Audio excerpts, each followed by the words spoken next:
Education is not just about transferring information, as some might think. It is about shaping the soul. It's about shaping the individual. So the Latin verb, then, educere, means to lead out. It means to lead out. It means to draw forth what is already inside of an individual.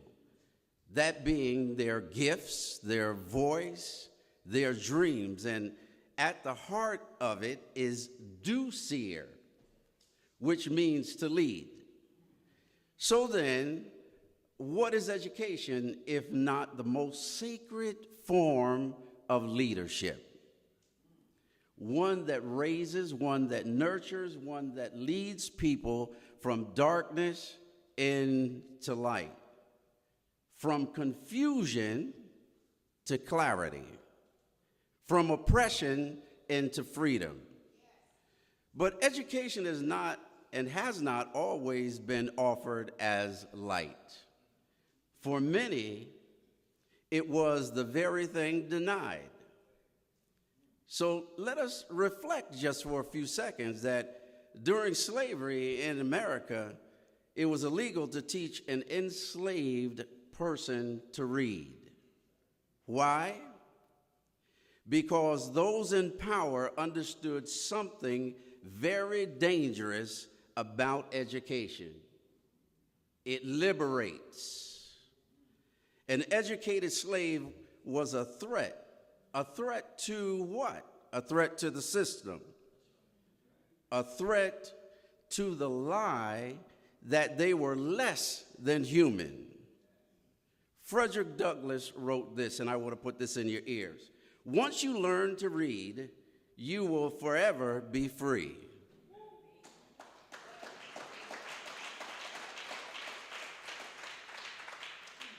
And it was true for him and the generations that followed. In the 20th century, black children were sent to segregated schools, often in poor condition, underfunded, and lacking basic resources. While their white counterparts had access to clean facilities and well-trained teachers, black children were being told that in subtle and overt ways, you are not worth the investment. And it wasn't just black communities, it was Native children that were torn from their family, placed in boarding schools, and forced to abandon their language, their culture, and their names. The goal? Assimilation through education. Or more truthfully, if I might say, it's the erasure through education. These historical practices were not failures of education, they were the manipulations of it. But despite this, hunger to learn survived. The fire to rise burned on. Now we are told that things have changed. Segregation is over. Everyone has access to education. But we must ask, is that true? Now that we are told that things have changed and segregation is over, is that a reality? Today, many schools in low-income and minority communities still lack qualified teachers, updated textbooks, and safe learning environments. The building may not be legally separated, but the system is. Segregated by economics, zip code, and the invisible lines of inequality that remain painfully visible in outcomes. Black and brown students are suspended at higher rates than their white peers for the same behavior.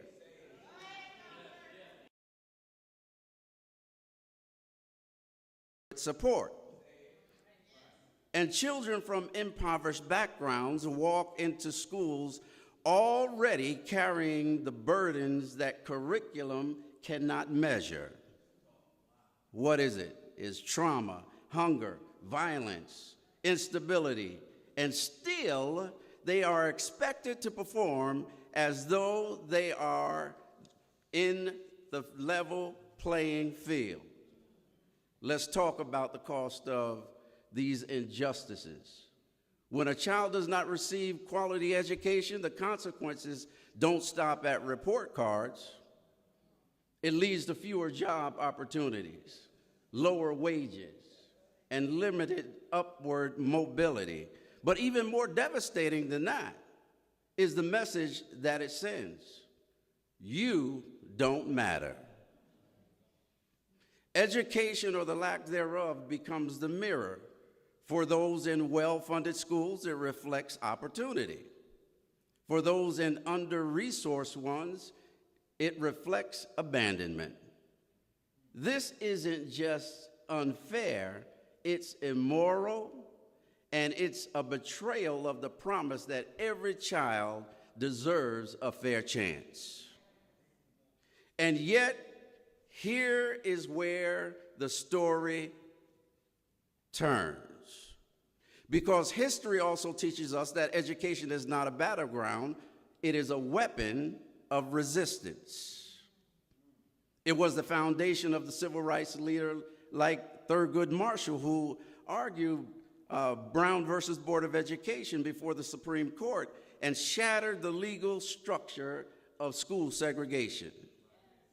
It was the strength behind the voices of educators who taught in secret during slavery.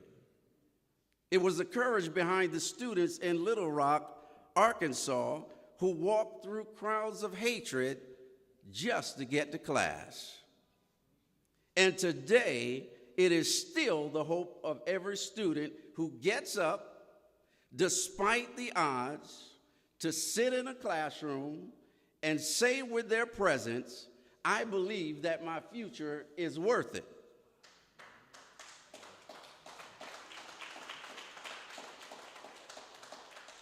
Now, let me speak directly to the educators and the leaders and the parents and the community members among us, because I know that you're sitting in the audience. You are not just simply instructing students. Education is important, and it's an empowerment that liberates everyone. You're not just simply instructing students, you're interrupting cycles. You are building bridges over injustice. You are creating safe harbors for young minds to grow and explore and become. When we teach a child to read, we are not just preparing them for school, we are preparing them for life. When we expose them to the diverse stories and histories, we are saying, you belong, your ancestors mattered, and so do you.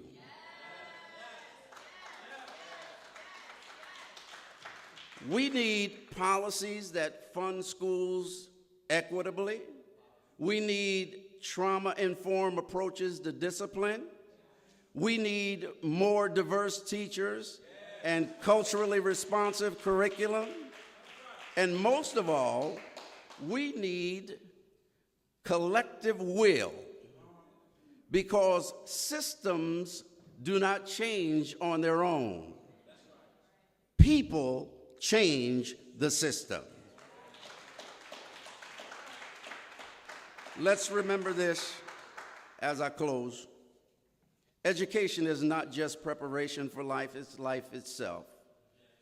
It's how we understand our past and make sense of our present and shape our future. It is how we teach not just algebra and grammar, but it's empathy, it's ethics, it's justice and leadership. It's how we help young people understand the world not as it is, but as it could be. So I ask you, what will we do with this knowledge? Will we accept a world where a child's potential is determined by their address?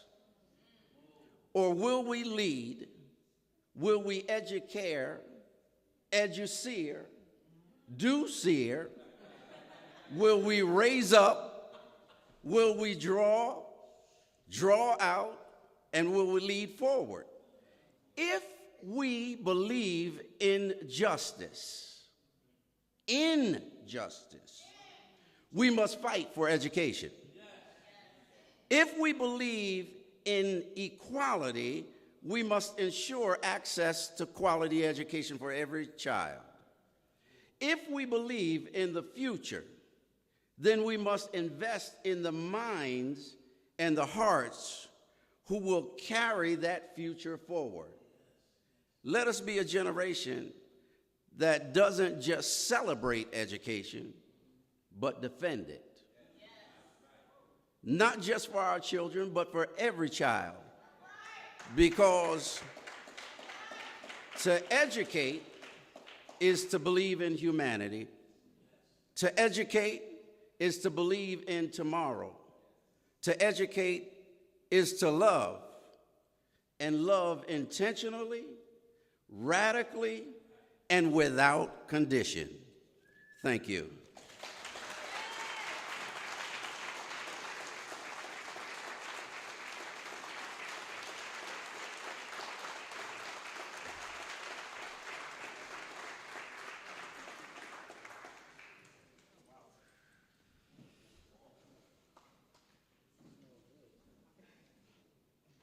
I can't believe they only gave you one PhD. Dr. McLymore, thank you for those powerful words. I now have the opportunity to introduce a friend and somebody who inspires me constantly, Kyle Conway, the director of the NAACP. Mr. Conway was born in the Bronx, New York. After his parents separated, he moved to Monroe, New York at the age of 17. He graduated from high school, eventually earning his master's degree in childhood and special education. On his journey to accomplishing this academic goal, Mr. Conway eventually joined social justice organizations to fulfill his sense of social responsibility. His goal for joining these organizations is to help young people discover that they always have the power of choice to live the life that they desire, that they are blessed with purpose, and that their voice is necessary for society to function. His goals are coming to fruition with his current position as the president of the local NAACP branch of the Newburgh Highland Falls chapter. He was once a young person who was in need of support and guidance, but today, after dedication and focus, he is now in a position to help young people who were just like him in his youth. Kyle Conway.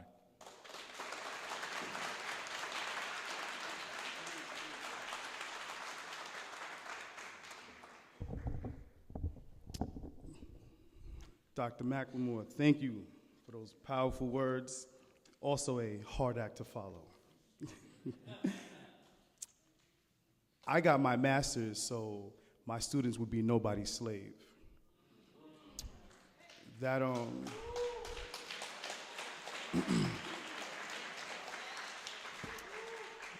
teaching is activism. Teaching is trying to perform social justice. And every day that I'm in the classroom, that is my greater ambition, to support them. And your words hit. I definitely felt the weight. When it comes to social justice, we are all participants. It's not an exclusive membership for only certain people. We are all supposed to participate. I met a woman at a social justice event, a community engagement event, an activist event. She was 81 years old. She was with her daughter, who's around 59. In the conversation, she said, "Who cares about all the battles we've been in when black people are still at war?" And it hit me. We are still fighting. She made me understand how people can decide not to continue. She made me understand how it gets frustrating after a while, and you feel like giving up. But every day in the classroom, I look at these young people and think about that lady and say, no, we have to continue to fight because there's still a war, unfortunately. And we're equipped. But what keeps this woman, this 81-year-old woman, still fighting? She says she's been engaged in social justice for over 60 years. What keeps her fighting? And I realized it's anger. Now, let me know if I'm right, pastors. In the Bible, Ephesians chapter 4, verse 26, it says, be angry, but sin not. Did I get that right? Clap for me. That was good. But this anger is used to fuel our mission when our emotions, when our logic isn't enough. How can someone stay dedicated for 60 years to see justice? We need to be angry enough for change. We need to be angry enough not to accept the things we don't want to accept. What did Angela Davis say? Let me read it because I forgot it. I was going to say it off the top of my head. She said, I am no longer accepting the things I cannot change. I am changing the things I cannot accept. But the thing for social justice to work, we need to change that I into a we. We are no longer accepting the things we cannot change. We are changing the things we cannot accept. And what are some things we cannot accept? We're not accepting police brutality. We're not accepting policies that keep our children impoverished or ignorant. What else are we not accepting?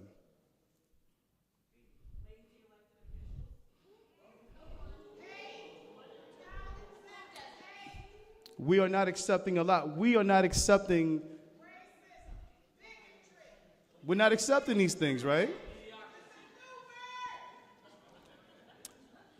But I also realize for social justice to work, there's some other things we need to stop accepting. First, we need to stop accepting people telling us who we are.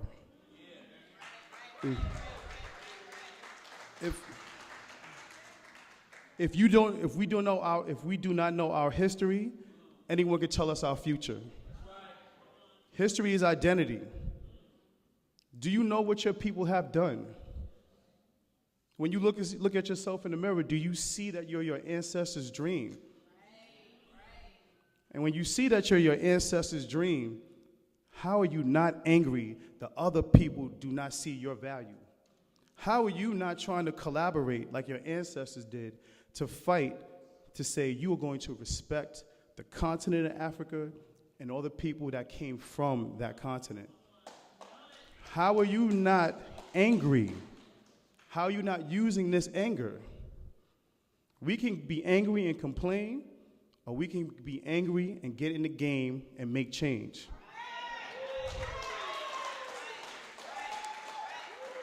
You know, Dr. McLymore, you really reminded me of how I use my anger in your conversation. I'm a 5th grade teacher. I love teaching. And every day, I look these kids in the eyes and I see myself. I see what I needed. And every day I tell them, you represent Africa.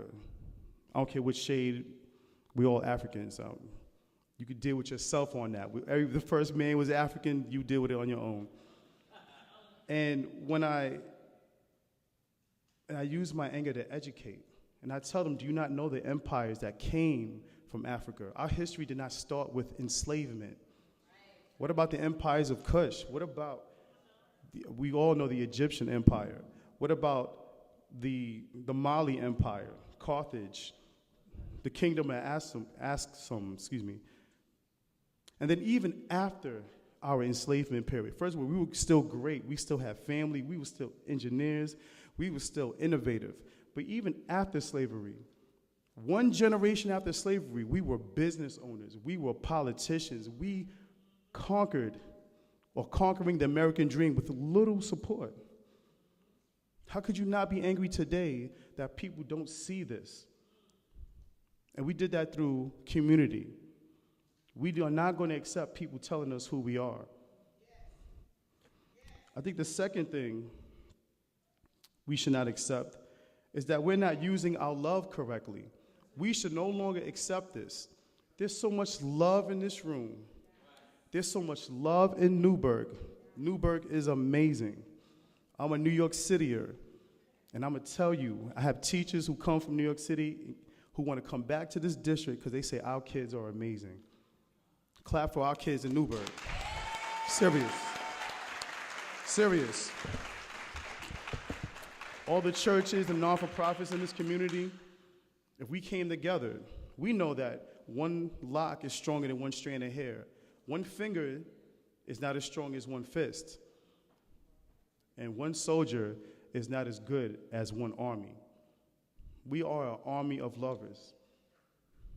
We should be weapons of mass construction, weapons of mass love. And if Newburgh came together, there's such a small, powerful, beautiful city. We should not be accepting the division that's here. We should be angry that we are not coming together like this. Be angry about it. Because when I see my students, I see how they're suffering because we're not uniting. Let that sit with you. Are you helping my kids be better, or are you trying to serve your own agenda? And who suffers? Because we want to be somebody's ancestor one day, right? And how are our descendants going to look at us? Do we spend time dividing or spend time uniting? Let's be angry about that. I just want to say they also, whoever they is, they're spending a lot of time dismantling our legacy. You think about affirmative action, you think about the Voting Rights Act. They, whoever they are not spending time beefing with each other. They're spending time making sure that the status quo remains. We are supposed to be and we can't do that in silos. We only can do that through this. And I'm here for this because I'm here for the kids. Are you here for the kids? Because social justice is teaching. Teaching is social justice. Teaching is community engagement. How are you engaging your community? When you participate and focus with your neighbor, you are doing social justice. The third thing we should be angry about, we're no longer accepting the discount of our value from ourselves or from our oppressors. We do not embody the culture of our oppressor. Our oppressor taught us to not like each other. We all know what Willie Lynchism is, correct? I look at all my neighbors, whatever shade of brown you are. You're my sibling in the struggle. I look to unite with you. I see your value. I say peace to everybody I see. My daughter thinks I'm a weirdo because I say hello to everyone. But when I was younger, I wasn't about everyone. These days, peace to you. I need you to know I'm come in peace, and I'm wishing to excavate that peace from you. We are no longer accepting the value of our oppressor who says, you should divide yourselves amongst each other. We're not going to use certain language that considers each other as objects. We are kings and queens. And to really get involved in social justice is to say, I am not going to tolerate anyone discounting my royal family. We know what we got to do when it comes to social justice. I want to address, we should be angry about how we're not connected. When you really think about yourself and think about all the organizations you represent, all the activities you participate in, how hard are you trying to reach out to the next person? I'm the current president of the local NAACP branch. And I can tell you, with all these organizations, I would hope that this organization could be a bridge, could be a hub. Preach. Because at the end of the day, we can't afford, especially these days, we cannot afford social justice to go by the whim. Who told you the struggle stopped today? Who told you? Who told you that we need to stop participating in social justice movements? And the only way we can get through social justice is together. Please say together. Together. Together. You really need to feel that. When we leave here, I'm tired of these speaking engagements, and we leave and we do the same thing. I'm a parent. I'm a teacher, so I'm an educational parent. Pastors are spiritual parents. And what we do for our kids. If you don't remember anything else, I'm asking you to help me feed my kids. I'm asking you to help me protect my kids. Are you going to help me? Are you going to help me? Thank you.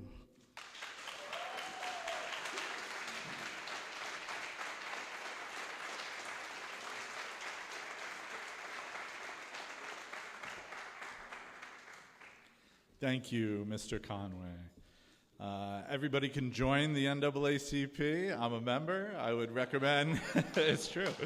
I would recommend everybody join and help support Kyle's work.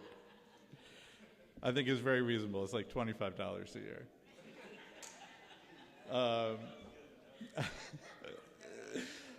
All right, our next speaker. Our next speaker is Azaria McLymore, Esquire.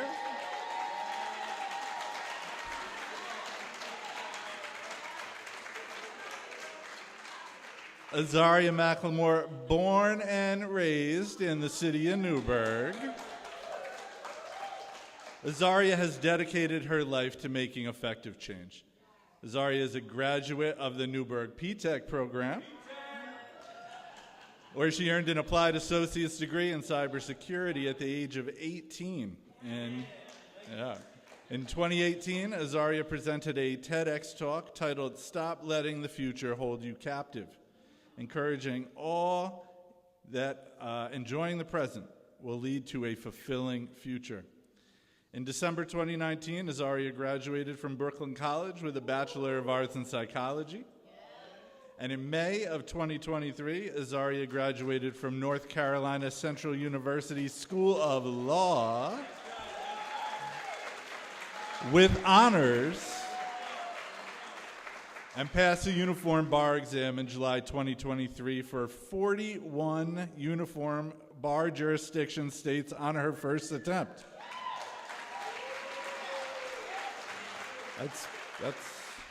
I'm admitted in one state. That's pretty good.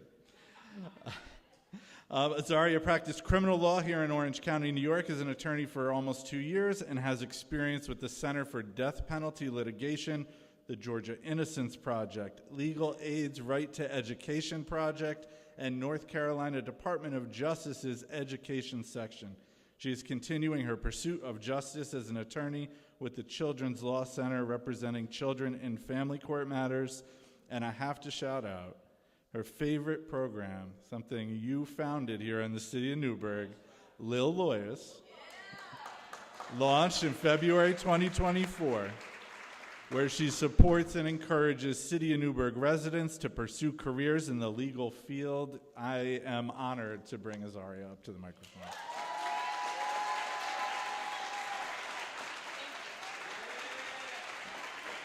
Everybody! Wonderful and so grateful to be here with you all today. Sharing the space, and to be a student and also a teacher is just such a blessing. And yeah, let's go. Thank you. And being honest, I was struggling to articulate how my heart fills with warmth every day, taking the action that I do as an attorney in our community. Yes. I was even telling my mama, like, girl, I wish I could just, like, film my day and, like, in my events directly to show you all the feeling of when your client is granted custody with their desired parent, you know? Or when you're working with a domestic violence survivor and the court grants your client an order of protection. Or when you're reviewing property contracts for a family purchasing their first home, you know? My life experiences and working as an attorney revealed my most powerful tool that I think that we could all use, which is the power of communication. Yeah. And whether that be through your body or drawing or signs or even your voice, we all possess a life-altering ability to speak our minds in some form. And life is in the power of your voice. Through my work, I learned that you can move mountains through advocacy. So let me put y'all on to 4 points. Yup. Thank you. I appreciate the love. But I'm going to put y'all on to 4 points that I'm living by an advocate in the justice system and also as a human. Speak life for others. Speak life into others. Speak for yourself and speak into yourself. Yeah. So when I say speak life for others, as a person working in the field of human interaction and service, you sway from being a counselor, you could be a student one day, an advocate, and a friend, you know? Your ears are perked and attentive to every word that your client speaks. You learn who your client is, what they stand for, and their desires. And you insist that their needs be met in court. Yeah. You're trusted with intimate parts of somebody and their lives, and you keep their thoughts safe under this like cloak of confidentiality, you know? You're using your voice to keep your community members feeling loved and cared for and protected. Yes. And do you know how beautiful it feels when someone tells you they're proud of you? I know y'all know that feeling. They see you, you know, they see the work that you've been putting in. You know, that's using your voice to speak into others. That appreciation, that love that you can pour into another human just by acknowledging who they are or how far they've come can create a smile that would brighten up this room. I know I've been smiling. Everybody just showing me love the way that y'all have. And that can be the encouragement that pushes somebody to the next day. So we know how powerful speaking life into one another is because some of us are even working daily to dispel the negative words that some others have even told us. So speak words that benefit the people around you. And the tool of communication can be the most healing when you use it to build yourself. So the best person to advocate for yourself is going to be you because nobody can tell or say exactly what it is that you need or you want better than you. So using my voice to advocate for myself boosted my confidence and my self-worth. If I don't like the shape of my nails at the nail shop, I'm going to say something to my nail tech. And relaying my life events to my friends and to my family members created opportunities for me to be more understood. And even when you're in the outside world, and you got to make sure to equip yourself with knowledge that, like your rights, so you can save yourself in situations that may arise. And be the person that every version of you from a child to now needs. Be your own superhero. And bringing me to my last point, I'm not going to be too long, speak life into yourself. Encourage yourself with your voice and be your friend and be your cheerleader. Because when I was taking the bar exam, and this was to satisfy one of the last requirements I needed to be an attorney, I was sometimes at night even shivering like from nerves and feeling like this pressure that like I need to pass. And like even just to paint it for you all, like it was a 2-day exam, 6 hours each day, where you are asked any question that you have ever encountered in like the last 3 years of law school. You have to know 3 years of knowledge to pass this exam. And if you don't pass the exam, even after you took the LSAT, you passed all your law school tests, and you graduated, you still can't be an attorney without this exam. And at one point, my thoughts were removing my courage and creating doubt in my situation. This was an exam that I wasn't even projected to pass based on my testing scores before I entered law school. Yeah, that hit hard. It really did. It was a lot. But what was essential in me passing that same exam on my first attempt were those joyous thoughts I used to counter the negative ones. You know, I would look in the mirror like Issa Rae in Insecure. I would be rapping to myself. I would be yelling.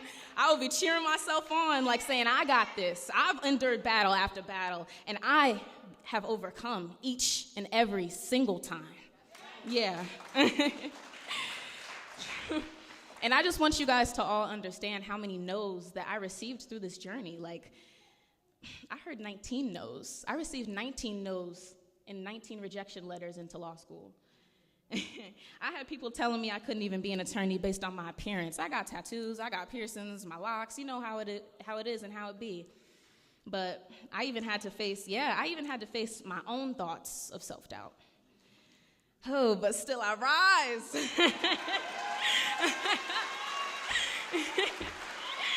Yes, yes, yes, yes, yes.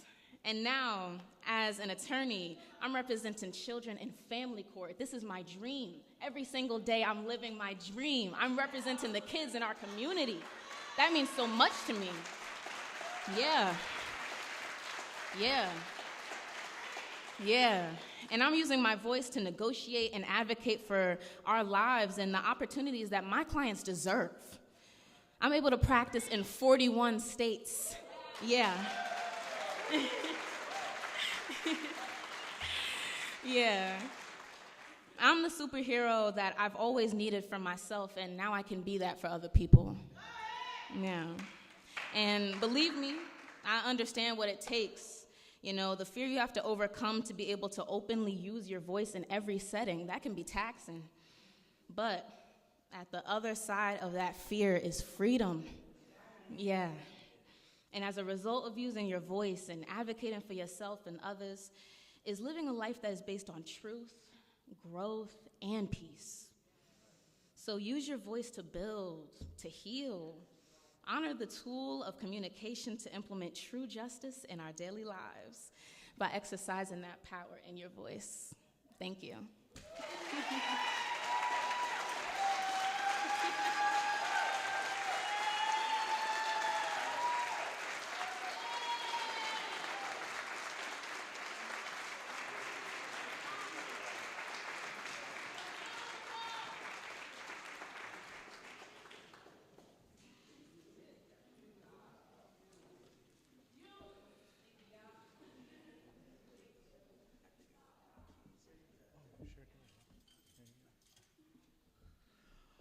All right. Ooh, the future is bright here in the city of Newbury. All right. Before I introduce Councilmember Robert McLymore, I just want to take a point of personal privilege. I've, had the blessing to know the McLymore family since I was a child. We went to Gardnertown Elementary School together. His sister Annetta was in my class all the way up through high school. You'll notice that though Councilmember McLymore put this summit together, he has ceded his platform to others. Real power is empowering other people, using your power to empower others. And that's really what today is about. And I am constantly amazed that a pastor, a lieutenant, a council member can manage to hold all these things together and bring so many circles of community together in one place. And thank you for inviting me to be a part of this today. And council member, pastor, lieutenant, Robert McLymore.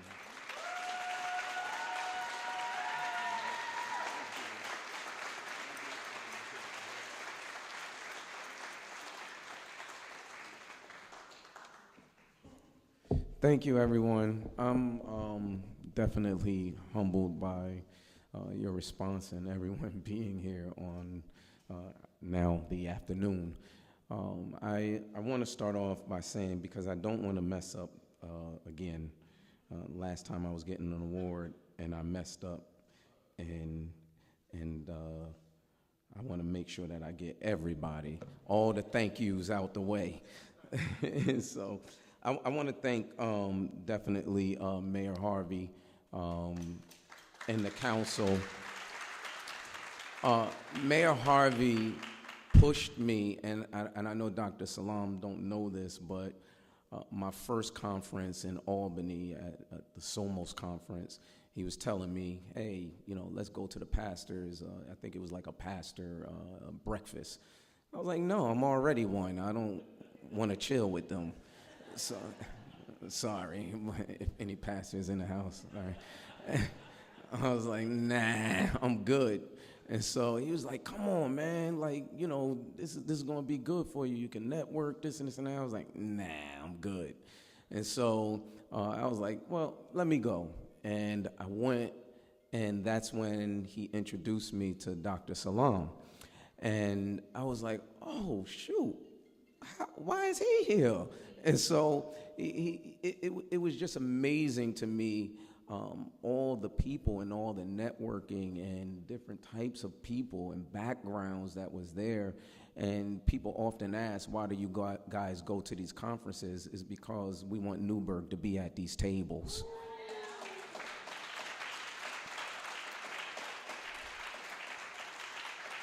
I think it's important for our community to understand that we're not there for pleasure, but we're there in purpose.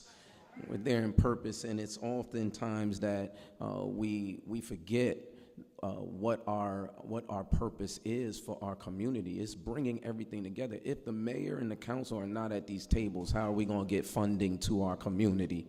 How are we going to talk to different people to make sure that we get different ideas and different laws and different things that we need to make sure that we're accomplishing to push our city forward? And I'm so much invested in this community, in our community. Matter of fact, in my community, I'm so invested in it that when I had the chance to leave and go to Georgia, God shut that door and made sure that I stayed here, because this is something this is my assignment.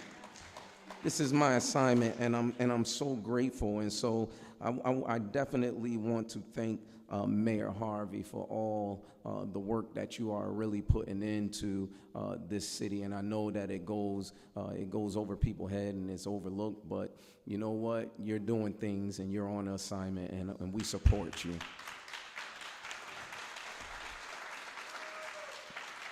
I'm almost done because I want to hear Dr. Salam as well.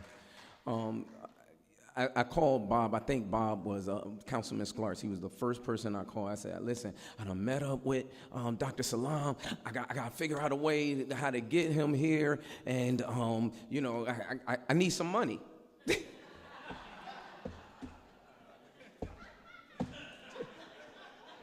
I had to cut to the chase. I said, listen, I need some money. I need to make sure that we get somebody. I really wanted to hear his story and him to empower the people in our community. And so Bob and Patty and the mayor was one of the ones who said, okay, you know what, take it. Let's go. Let's get what we have to do. Let's do what we have to do. Get all the equipment. Do everything that you need to do. And let's get this going. And I'm so grateful. Thank you, Councilman Sklarz. And Patty wasn't able to make it. But, Patty, if you're watching on live stream, I'm giving you a shout out. And the rest of my council members, Councilmember Shakur, who pushed it on social media, he's always in the community. He's always, everywhere you turn around, he's there. So I appreciate you, and also Councilman Martinez. She is here fighting for the rights of people. So thank you so much. She called me, and I tell her, just stay focused. Don't worry about the distractions. Just stay focused and do what you're supposed to do and let God do what he's going to do. That's all. And so, and also councilwoman member Monteverde, she wasn't able to make it, but thank you as well. We have a great team, and we're pushing things forward, and I'm so grateful. I also want to thank Maria. I want to thank you for all the hard work that you're doing. She's the one that I said, listen, I got to get Dr. Salam, here's his number, you call him. And so, I said, you do this. And so she made it happen, and I'm so grateful. Thank you so much. Our chief of staff, he knew the idea. He knew what I was doing. Thank you so much. You're a good friend. Thank you, Mike, so much. You're the unsung hero, and I thank you for that. I want to thank my wife.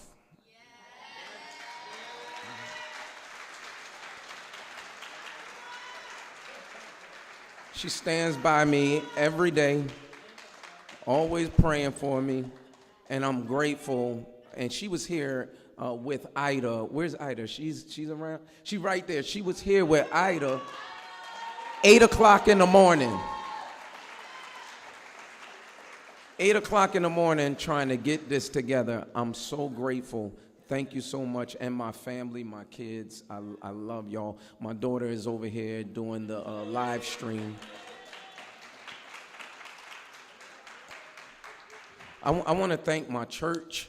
They stepped in, my deacons, everybody. They all stepped in to make sure that, Pastor, we don't want you to do nothing. I was like, but y'all know how I am. And so I last but not least, my father is, I know my daughter said that you got to be your own superhero, but my father is my superhero. He is. He's my superhero. He grew up without a father, and that touches my heart. He grew up without a father, and nobody to manage him or develop him, and he stayed there with his kids to make sure that we grew up in the right way. And so every time I think about that, how a father wanted to get rid of his son, but yet mom had to hide him, like in Moses, the story of Moses, mom had to hide him just so he could be on this earth, and now look at him. He's a whole doctor, earned doctorate.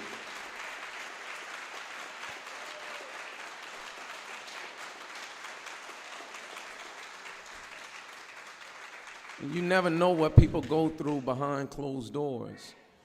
And so that's why I cherish everybody that I meet, because you could be that story. And he never let bitter situations get him down, but he made everything better for his life. And so I appreciate you, Dad. You are my superhero. My mom wasn't able to make it, but trust me, she done text me 15,000 times. I love you, Mama. She's in Georgia, I think she is. And so I love you, Mama. That's my mom. And sometimes she says that I'm her father because I protect her so much. But I love you so much, Mommy. And also I want to thank Kyle Conway. He don't remember, but during the George Floyd era, they were doing protests, and they came to city of Middletown and town of Wallkill, and they were doing protests, and I met him out there. And that's before you were, of course, before you were NAACP president, but he was out there protesting, and I just went up to him and started talking to him. Who are you? Like, you know, that's me, you know. It's like, who are you? How can we connect? How can we make, I ain't thinking about town of Wallkill, no offense, but how can we make city of Newburgh better?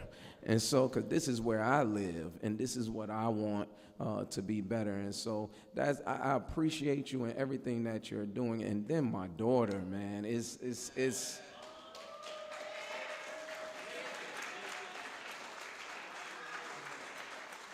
It's so amazing.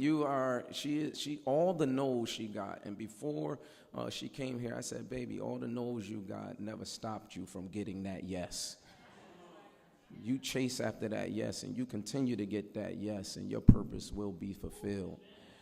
And I just think that I know we do, and before Dr. Salam comes up, I think we do a lot of community service, and everybody's doing feeding and things like that. And I feel that we don't want to have a community of enablers or a community of dependence.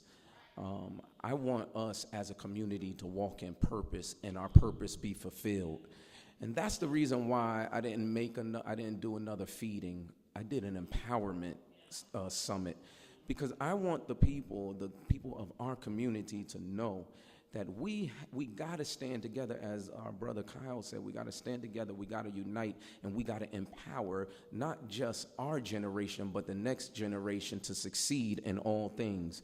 And so for me, it was more of how can we overcome these obstacles that are in our lives and not be hindered by anything that's going to try to stop us. All these things that are coming together. I don't care if you're black, white, Puerto Rican, or Haitian. How can we come all together, and Jamaican, because that's me.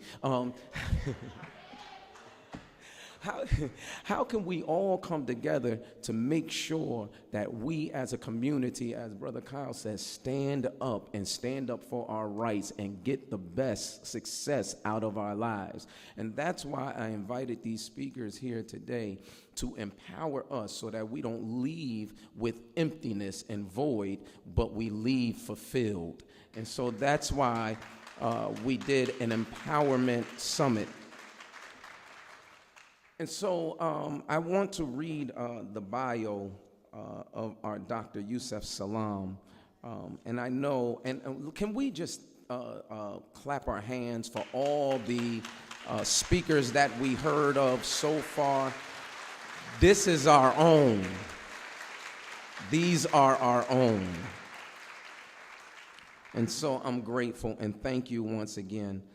Dr. Yusef Salam, in 1989, as just 15 years young, Yusef Salam was tried and convicted in the Central Park. I got a preacher's voice. I feel like I'm about to preach a sermon.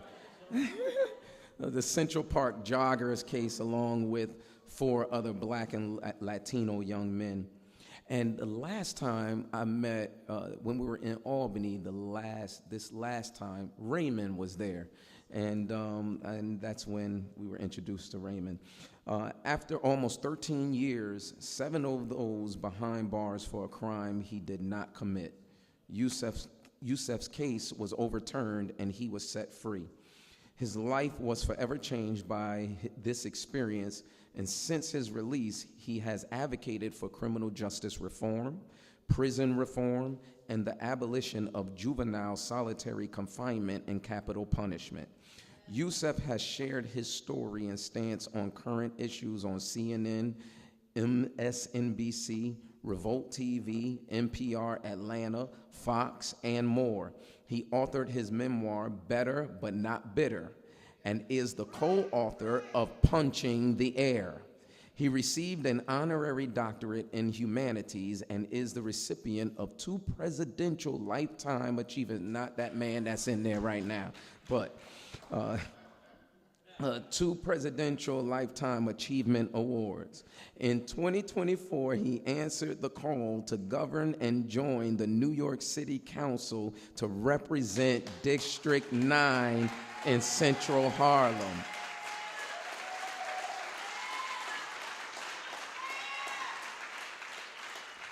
He is no longer the Central Park 5. He is the exonerated 5.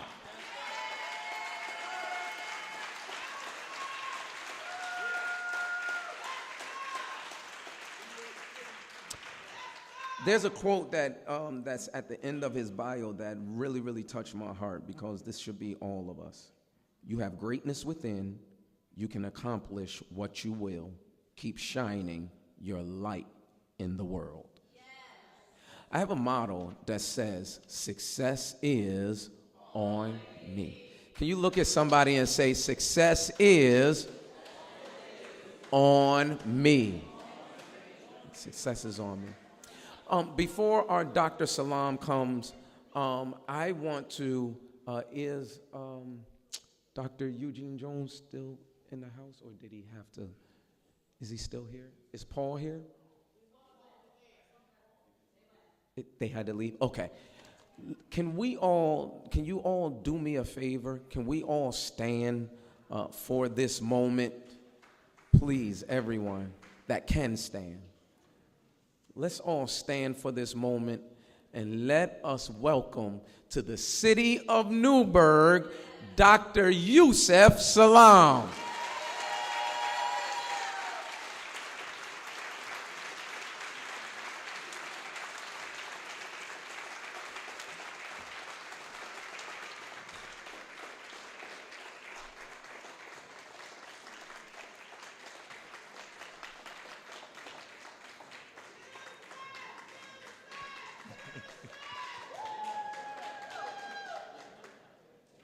Man, oh man. I'm excited. I'm excited that you all have welcomed me into this beautiful city. I'm going to start in a way that might be different. But I'm going to start this way because this is the way that I always start my speeches.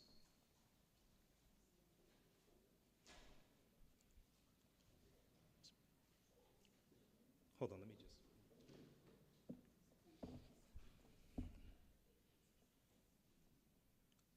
Oh God, I enter this sacred space at this sacred time to do your will. Protect me, guide me, and have mercy upon me as I share what you have gifted me with the world. Allow me to rise because I am your creation. Clarify my thoughts so that they focus on you. Loosen my tongue so that it calls to you. Allow me to magnify and to extol you, for there is nothing worthy of worship besides you. Dear people, may the peace, mercy, and blessings from the owner of all peace, mercy, and blessings be upon each and every one of you and your families. I was introduced to the world at the tender age of 15 as a scourge. I was introduced to the world at the tender age of 15, having been told in so many ways that I should just die.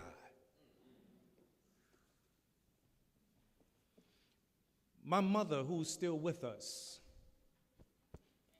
God bless her, she had the fortitude and the foresight to remind me that you was born on purpose and with a purpose.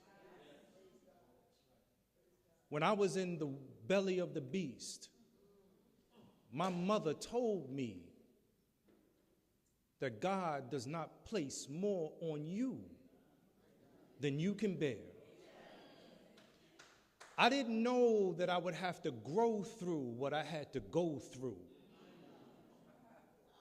But to look back and see the path when you were going through the path is nothing shy of a miracle. I want to start by saying man plans and God plans, but surely God is the best of planners. I want to further echo that the Central Park jogger case, if you look at the premise, the Central Park jogger case is actually a love story between God and his people. It's a story of a criminal system of injustice placed on trial in order to produce a miracle in modern time. It's a story of a people who were buried alive and forgotten. The system forgot we were seeds.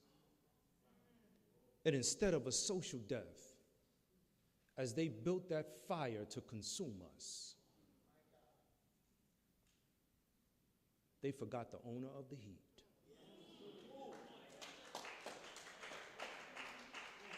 You see, the beauty of my story, when I look at it, I got to tell you this. I did not know. I didn't know. I revisited my story when I wrote my memoir, and I realized that I needed what it was that came out of me to be presented to me as a gift. So that when I got it, it no longer was for me. I now needed to give it away. I remember when I was in the belly of the beast, I was writing poetry at my highest vibration. And when I was in the valley of despair, because I was there, I reached over and read what I wrote. In those moments were pieces of poetry like, "Who are you?" In those moments were pieces of poetry like, "The revolution will not be televised." In those moments were pieces of poetry that I captured in this book. This is the only book that I never published through a publishing house. Matter of fact, I did it like Master P, and I don't have any more, but I would sell it out of the back of my trunk with my wife. So what does this book say about who are you? I was in the prison, and it was 6 months since I had been convicted and placed there. Because I was a praying man, and because I had praying people who prayed for me as opposed to people who were preying on me. See, they didn't know. God's plan is beautiful. It's going to be all right. Imagine looking around you in the belly of the beast and it transforming into the womb of America. An officer walks up to me and he said, "Who are you?"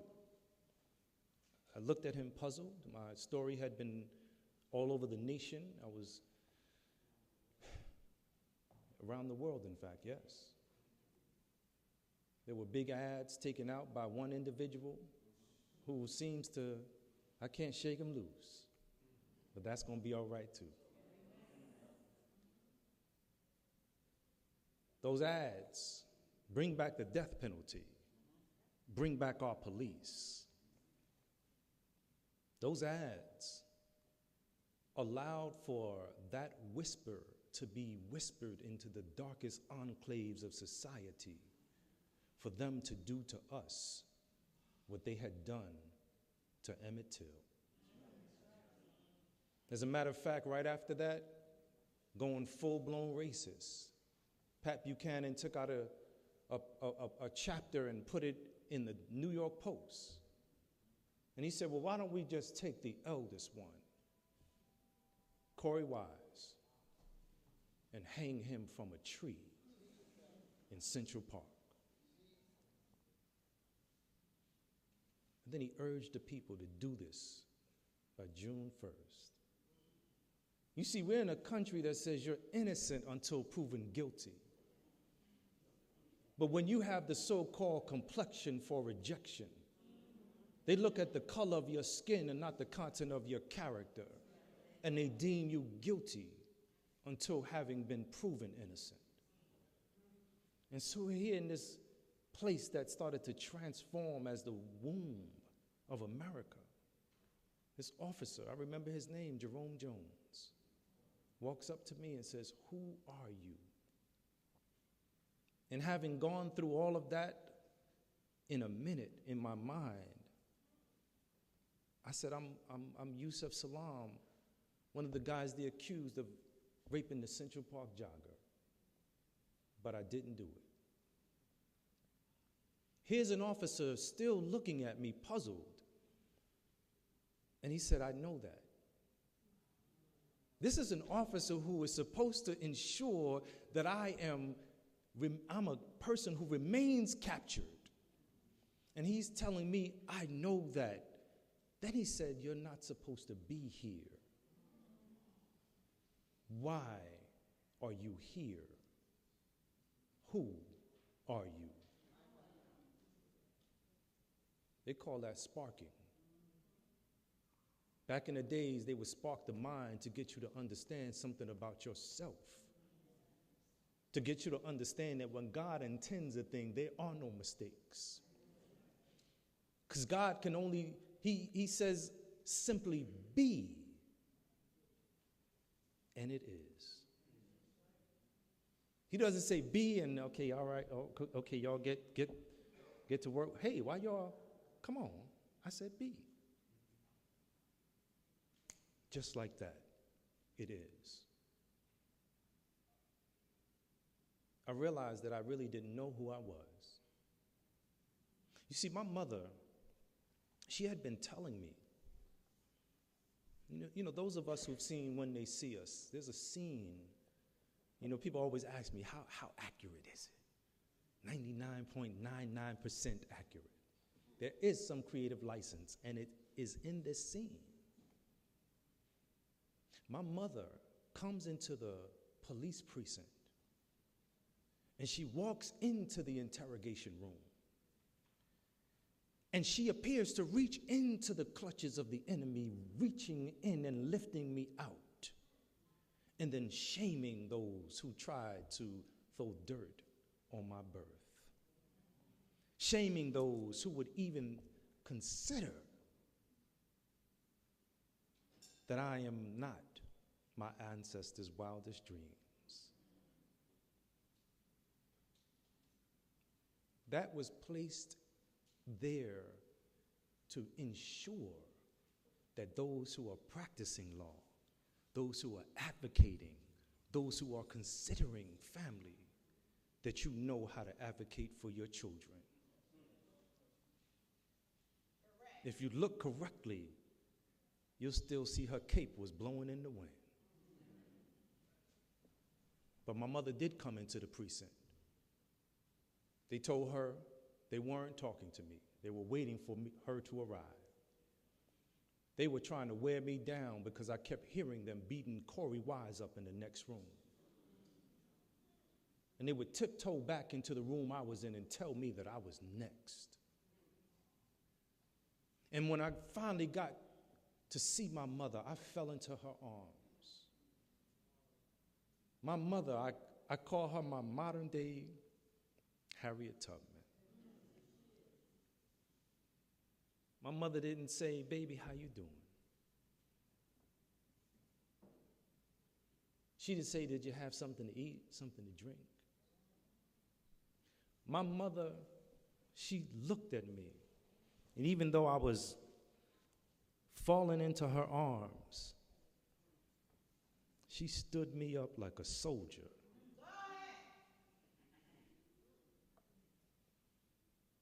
And I'll never forget what she told me 36 years ago.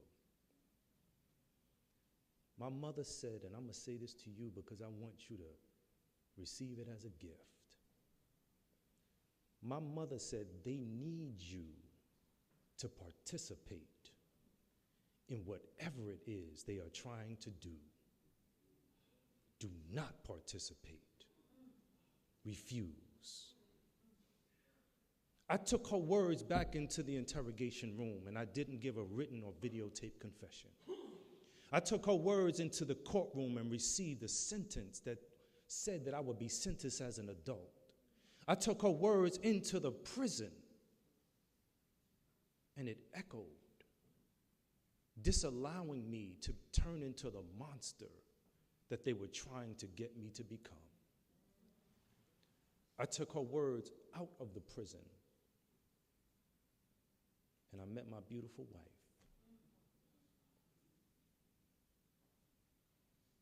I'm still carrying her words. Because the work that we've been called to is a beautiful struggle.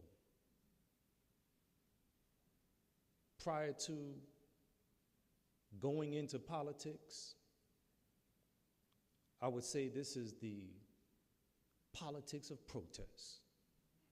I need you to be out here with the people, for the people, with the people, all the time. And then I got in. And I had a mandate given to me that said, you are now behind the curtain. Being close to the pain, being in fact in pain, now you have a seat at the table. What are you going to do? It was Dr. James Baldwin when he wrote what was titled The Victim.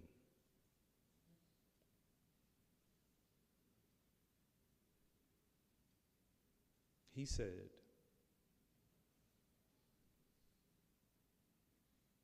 the victim,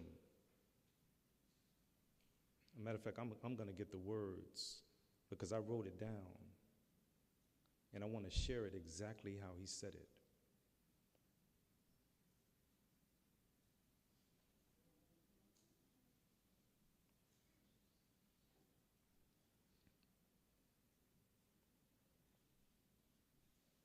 Dr. James Baldwin says the victim who can articulate the situation ceases to be the victim. Now they become the threat. Think about all of that coming out of the mouth of a man who described to be African American is to be African without memory, and American without privilege.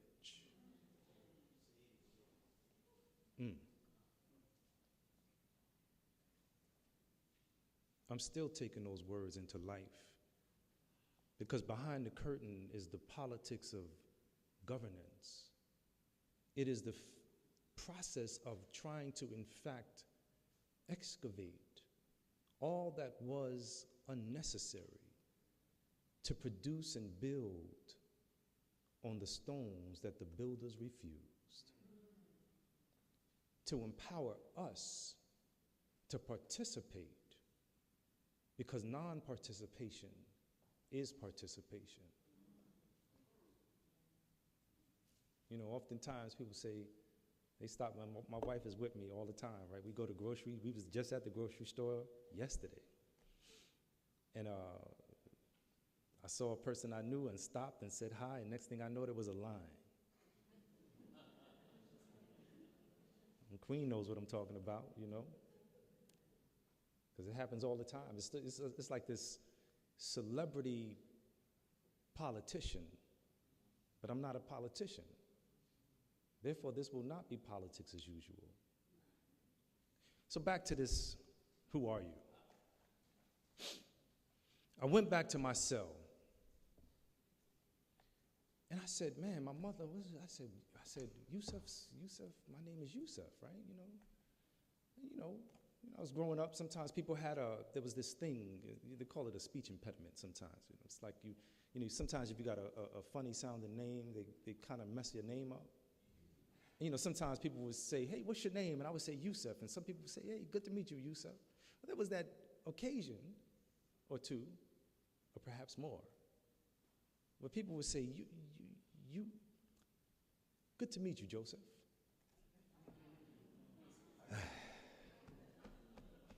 Now, that don't sound nothing like Yusuf. When they chop your name up like that, you know, my wife and I, we share 10 children. Yeah.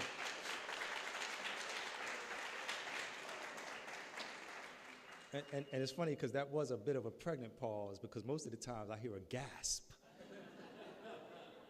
But you know, the good book says what? The good book says be fruitful and multiply.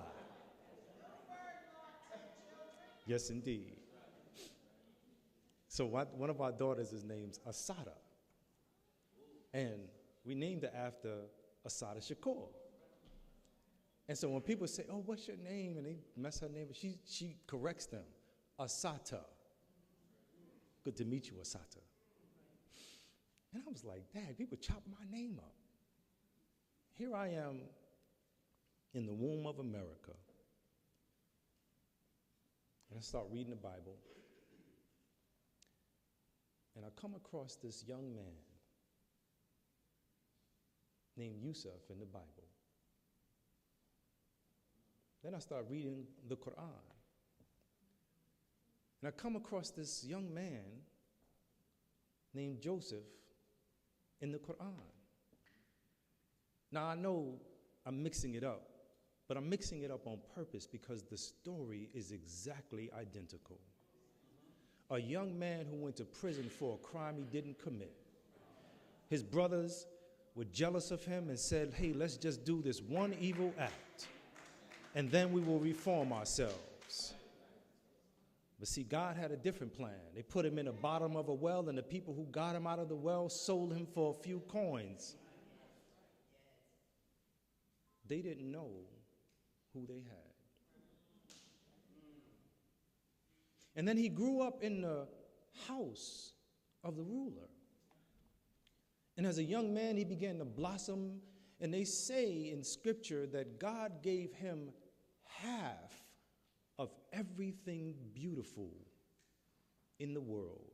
What does that mean? That means that all of the things that you see and say, wow, look at the sunrise, look at that flower, look at that person, look at that spirit.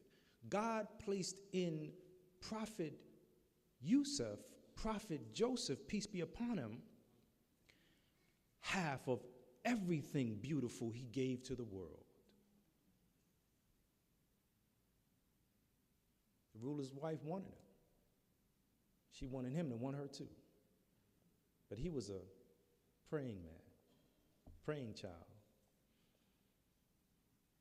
And she cornered him in a room once, and if you read Scripture, you know where I'm going, and he ran. She locked the door, and her husband came in. And she said what she said, and the noise started going about the community. People started hearing the ruler's wife is interested in her help. This is strange. And she said, I got something for them. She invited them to a banquet. They came to the banquet, and they all had their fruits and good stuff, and they were eating. And she said, oh, Yusuf, can you come out? I need to ask you a question. And they all were eating their oranges. Then they looked up, and every single one of those women cut their hands. They said, my gosh, this can't be a human. This has to be a noble angel. And she said, yeah, that's the one that y'all are accusing me of. And the way the story reads sometimes is that they said, if you do not do our behest, we will throw you in prison. And he said, surely prison is better for me than that which you call me to. He was accused of rape. And he came out after being gifted. He was gifted with all sorts of beautiful things from God. He could interpret. He could read history. You know, Malcolm said history is our best teacher. King said, I got a dream and I don't know what the dream means. And one who was released from prison said, I know somebody who could tell you the dream's meaning. And he heard what the king said, and he said, oh, listen, y'all gonna have abundance. Y'all gonna be good. But listen, save some of what you make in your abundance, because then you will have hardship. The king said, bring him to me. Bring him out of the prison. But Joseph said, no, I need them to clarify a few things. And sure enough, they said, we made the story up. We are so sorry. You know, the Central Park jogger case is not scripture. But when I read that in prison, I was inspired. Here's a man who went to prison for a crime he didn't commit and came out of the prison to be a ruler in the land. What kind of ruler? He was placed over the storehouses. What does that mean? It sounds like he was a councilman.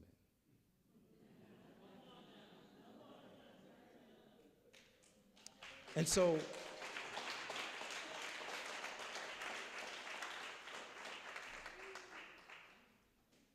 this question puzzled me because all that time I'm reading scripture, I'm trying to figure out, but I'm also looking in books to see the meaning of names. And every single book said Yusuf means Joseph. And I said, oh, okay. But there was this one book that said Yusuf means God will increase. And I come from the Islamic faith. That's how I was born, and that's my background. And most Muslims, they have a whole long name, and it's like a sentence. My name is Yusuf Idris Fa'adil Abdus Salam. But the meaning is even longer. Because, see, Idris is the Arabic equivalent to the prophet Enoch,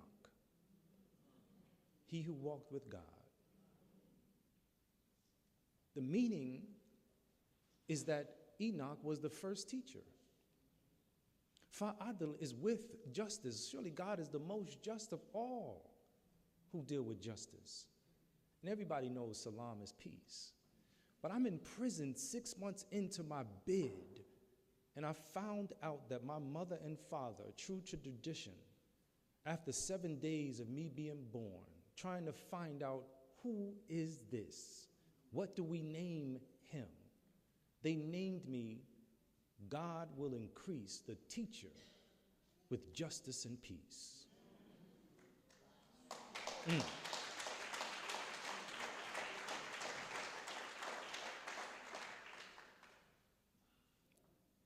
Being succinct, I said in my book of poetry, who are you? I answered, searching to find who has come. A beautiful soul, a powerful one. You see, this journey that I've been on is a journey that's different. I used to walk around the community and I would be out in public and people would say, wow, what's up, brother? That's right. Now I walk around the community and people say, thank you. And for me, it's different because to be called to serve is different than wanting to be here where you are. I remember when I was asked about joining city government, Keith Wright came down to Georgia where I was at. My wife and I, we had a 4,000 square foot home. We had a driveway that we could park 6 cars in. 5 bedrooms, 4 bathrooms. I said 10 children, right? Well, they weren't all in the house at that time. Some of them have adulted so far, and hopefully we're still trying to get them to continue the adulting process, if you know what I mean. But he said, Yusuf, we need you. And I'm like, I'm all right.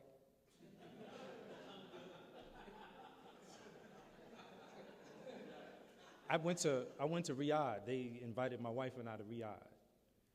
And I didn't know that. You think about this conceptually, but because I hadn't really traveled, I traveled in different places in the world, but I didn't travel on the other side of the world. And so you're thinking, oh, it's today. No, it's tomorrow. You're flying into tomorrow. And so I'm thinking, oh, we're going to get there, we're going to have fun, we're going to do this, we're going to do that. We had a minute, and then we had to come back. Because, see, when we flew into Riyadh, they told me, listen, we only want you to speak about education, and you can only speak for 15 minutes. I said, that's fine, that's my thing. As a matter of fact, I wish I had the mandate from the great doctor, because when you spoke about education, my God. Whew. But they brought me out there. And you know, there's something called 5-star hotels. Y'all know about 5-star? They got something higher than that. I mean, I didn't even know. Like, I was in a hotel one time in Utah, and there was a gold toilet in a marble bathroom. You know how, like, you have a key to get into the room, and it's like one of those, you tap your key, or you can use your phone to unlock? No, it was like a personalized physical key. Couldn't believe it. Wood that was flown in from Italy. A 5-star hotel, this would have been looking like something else. 5-star hotels would have been so much beneath these kinds of hotels. We went to Riyadh, and I don't know what that hotel I was in Utah, it was nothing compared to this hotel I was at in Riyadh. And they paid me, you know, I've been trained by Les Brown. And I never forget, his daughter said, we don't go nowhere unless we get a minimum of $250,000. And I said, ooh, I'm just trying to get 1,000.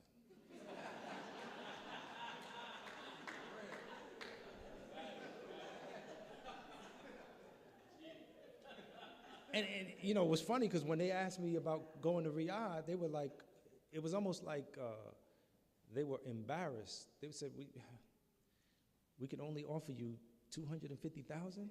I said, okay, we'll be there. Can my wife come? They said, sure.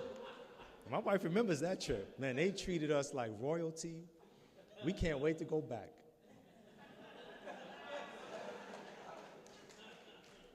But I was trained by Les Brown.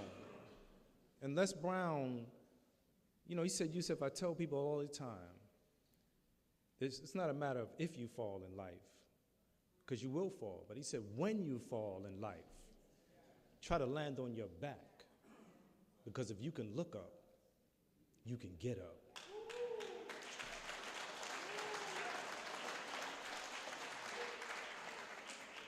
And you know, I had a question. I said, Mr. Brown, I fell on my face.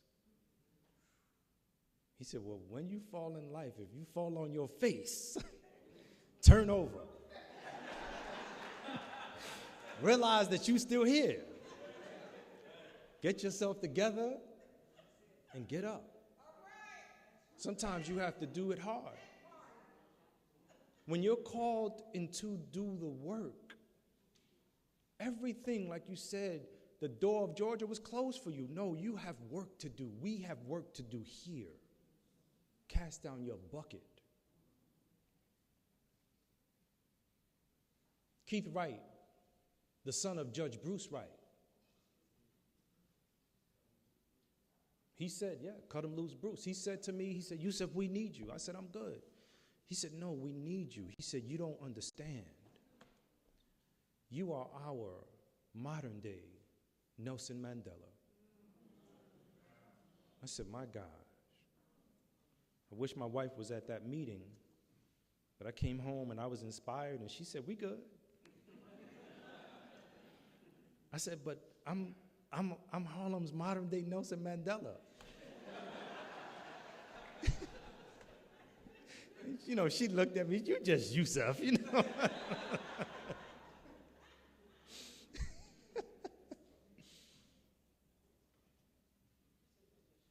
I packed up my car, put all my suits in it, drove back up to New York. I've actually been having fun ever since. I remember Nelson Mandela, my hero. May God bless his soul. He said, to be angry and bitter is like drinking poison and expecting your enemy to die. I know what that's like, meaning the bitter side. But true to Scripture. I remember one time reading the words of Dr. Maya Angelou. And Dr. Maya Angelou said, you should be angry, but you must not be bitter. She said, bitterness is like a cancer, it eats upon the host. It doesn't do anything to the object of its displeasure. And then what she tells us next, I call alchemy. It is the magic key to open the door. It is the thing that allows you to find forgiveness because it's for yourself, so that you don't take that anger and bitterness into the room like a ball and chain, but you surgically remove it from you, allowing you to live full so that you could die empty. Dr. Maya Angelou's alchemical message was to use that anger. You dance it, you march it, you vote it, you talk it. Never stop talking it. To me, that is part of the gift of healing. When we were introduced to the world at 14, 15, and 16, they told the world who we were. They turned our voices down, and every time we walked around, they said, that's one of the guys. Some of my comrades would walk through community, and they would hear their friends say, I know him, that's Yusuf Salam. And you would hear them say, the rapist.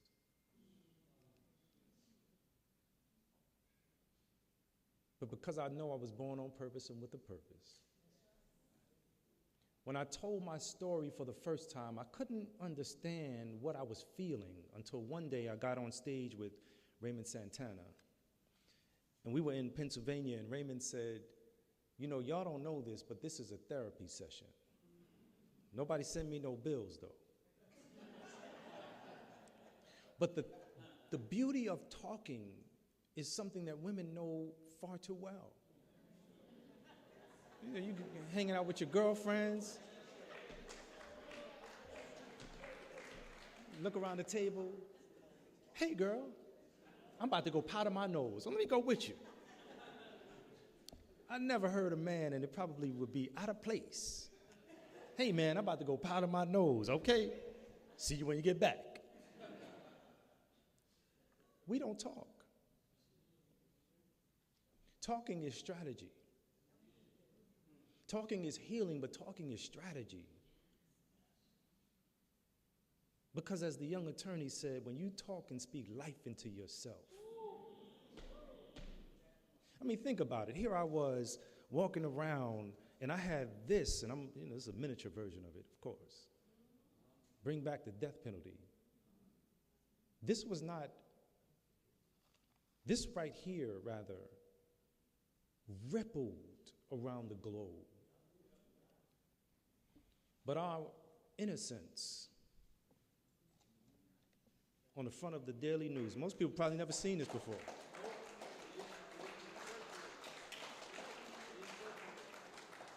My mother was at City Hall, and she was testifying when we were found innocent.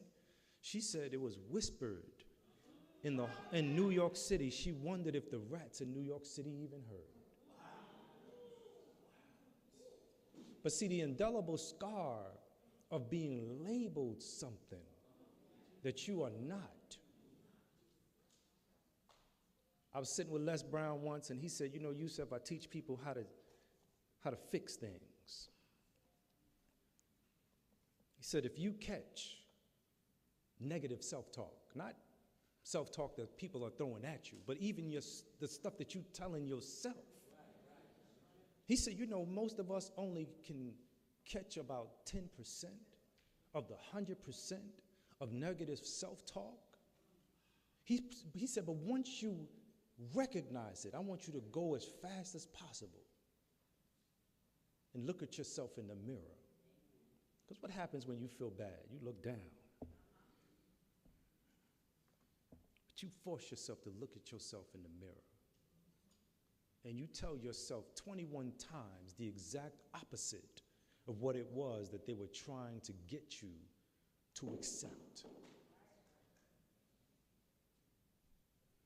Because if you participate, just like my mother said, they're trying to get you to participate in whatever it is they are trying to do.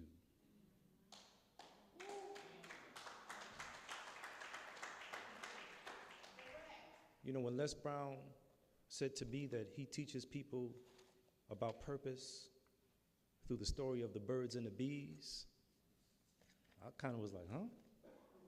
I tell people this all the time. And when I heard it, I said, can I use that? He said, sure. He said, when your mother and father got together without even knowing that they were in the process of creating you, you were one of over 400 to 500 million, with an M, 400 to 500 million options. And God chose you. You're supposed to be here doing the things that you're doing. But imagine those of us who have pulled over to the side of the highway of life. And they're looking like, you know, back in the days, they had a thing called double dutch. And they're at the side of the highway of life, and they pulled over, and they're looking like they're trying to jump in. They're asking somebody who ain't even there, hey, can I jump in now? Is now a good time? God gave you life.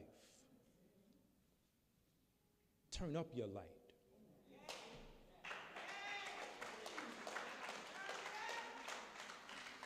As a matter of fact, if anybody is confused, just remember that the good book says, and this is a shortened version,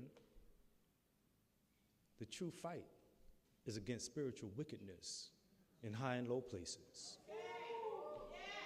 That's where the true fight is at. And so I want to close. I'm not sure how long of the time that I've been speaking, but when you're going through a therapy session, sometimes you got to get it all off your chest. So I want to do perhaps 3 things. One is called, I'll meet you in between Venus and Mars. The other is called, The Revolution Will Not Be Televised. And if I have time, I'm not sure if I do, but I might, maybe I'll do the first part of I Stand Accused. So the first one, I'll meet you in between Venus and Mars. Just for context, I want to let you know where this poem came from. I was in Clinton, Dannemora, the correctional facility. And I was walking to the mess hall. And all of a sudden, I felt this overwhelming need to write. And I asked somebody, I said, give me a napkin.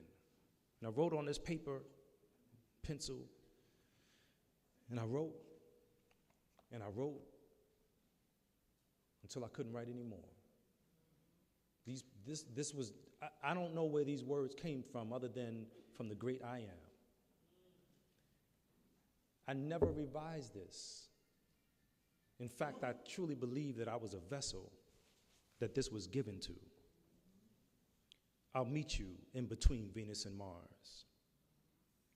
In between Venus and Mars is the center of our attraction. Of those connected to the stars, hardly a fraction. It behooves man to work for the day when this will all end. Life is mortal, so follow the ways of those who have been heaven sent. Awaken and receive that which will give you life, or remain horizontal and never begin the flight. For the solution, I'll descend from amongst the stars, and I'll meet you in between Venus and Mars. I didn't know that we were going to be one day going from being infamous to famous. I didn't know I was going to have to descend from amongst that star of celebrity and to meet you on the planet called Earth. I'll meet you in between Venus and Mars.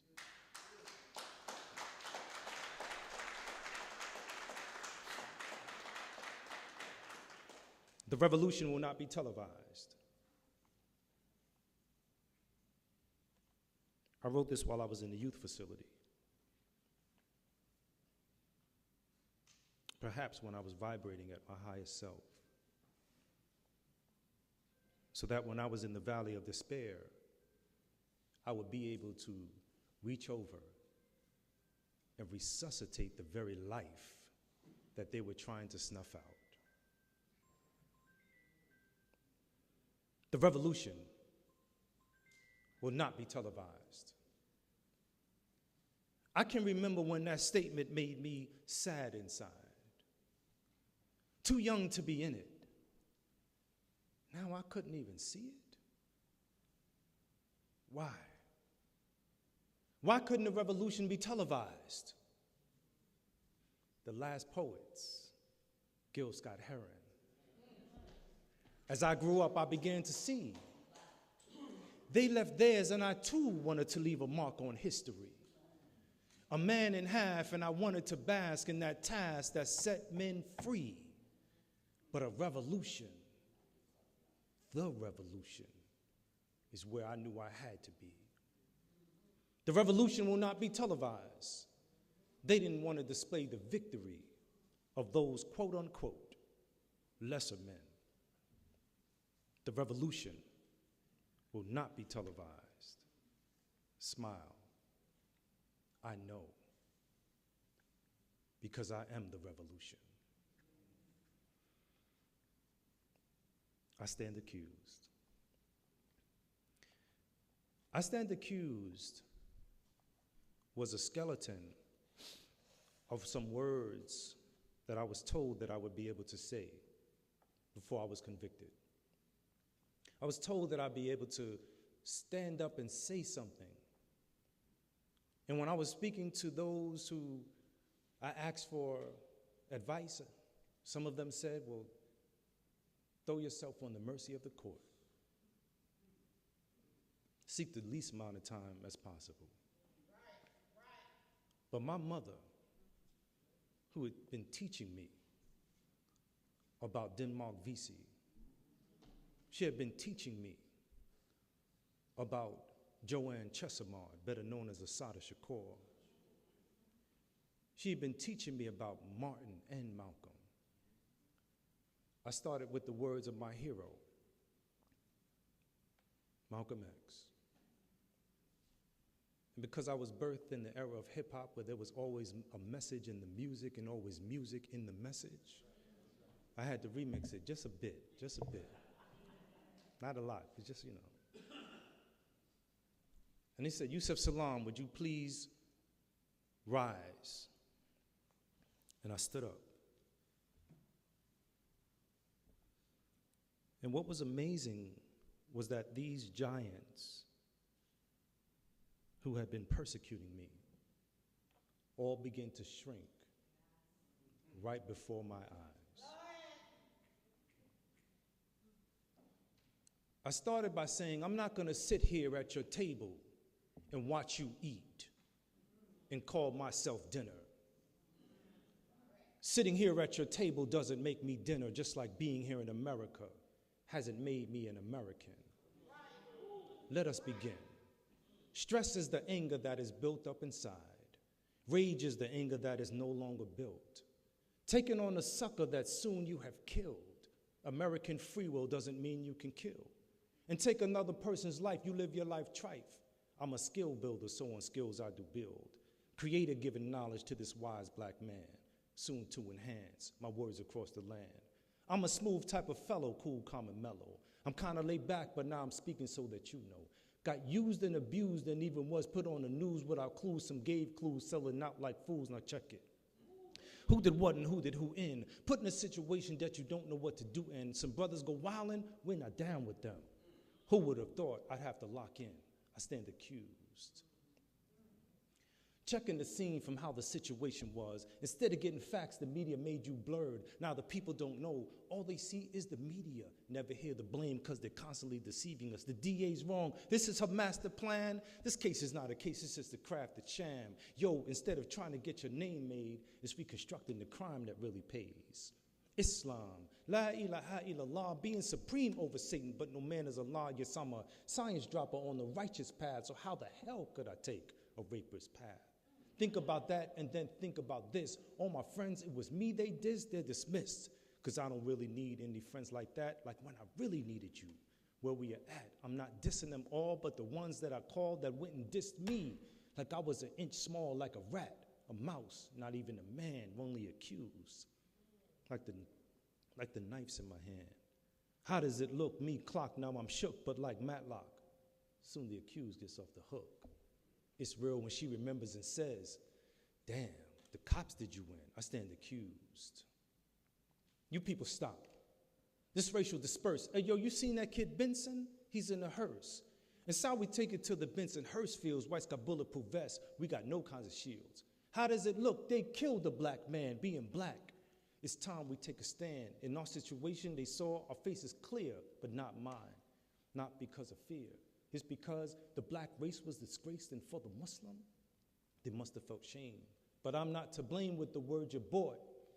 The media took our words to paper, the ones the cops distorted. I told the cops truth like this, and then boom, they were smacking my man Corey Wise in the next room. Now I know why the rosters can't stand the Babylon. They never helped, they just babble on. I used to think the people and cops were cool, but who protects us from you?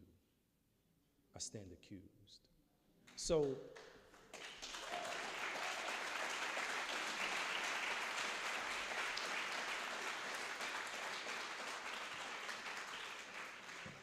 just to echo, thanks for seeing me, for inviting me to your city, for allowing me to participate and share a few words. Thank you. It has been my honor, and it has been a privilege. And like I say all the time, I can't wait to join you in righteous collaboration, because we got work to do.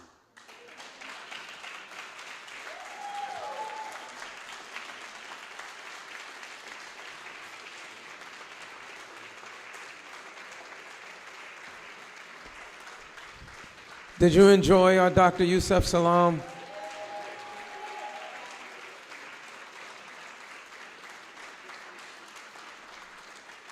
I'm so grateful.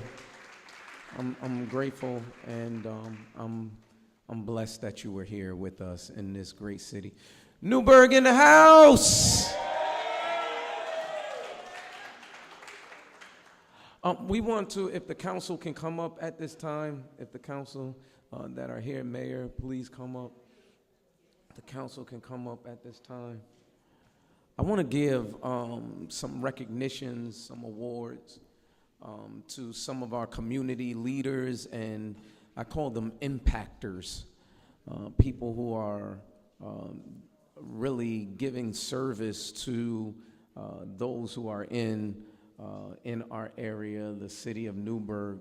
And Dr. Yusef Salaam, could I borrow you for a second?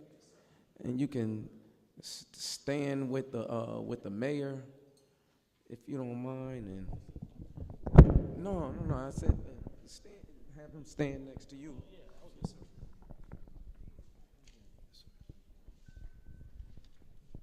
And we all gonna present these awards together. This will make people stay, because you're gonna.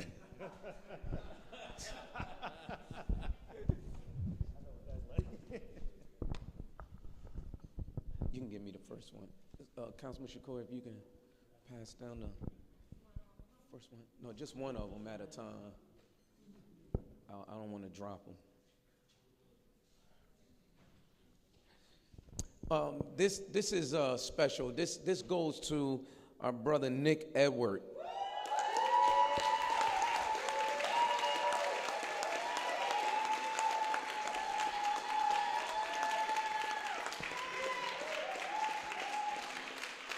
I was one that always felt like you came up too quick, but I gotta read it. I always felt like I was the black sheep and always overlooked, like somewhat like David. And you got to realize your own purpose and your own plan. And I believe that our brother Nick Edward, he was doing a lot of work in the community. At first, he was somewhere that wasn't his purpose, and then he moved over. I believe it was George. He moved you over to planning and development. And then after, he was what really caught my attention was he helped somebody, and that was out of his job description. I think it was a homeless person or an unfortunate person, let me put it like that, who was on the street, and he helped them get housing, helped them get a place, a roof over his head. And I never forget things like that. While others may overlook it, I look at that as something good. And I wanted to give you the Humanitarian Award in appreciation of your humanitarian efforts to aid residents in need within the city of Newburgh community. Over the past 4 years, you have consistently gone above and beyond as a true change agent, tirelessly promoting the welfare, dignity, and betterment of others. Your compassion, leadership, and unwavering dedication has made a profound and lasting difference in the lives of those you serve. Thank you for your outstanding contribution and commitment to excellence in support of the residents of the city of Newburgh. Thank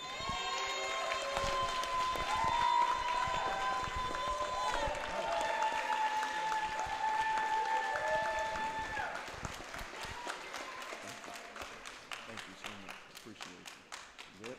Anybody want to take pictures real quick? Get back here.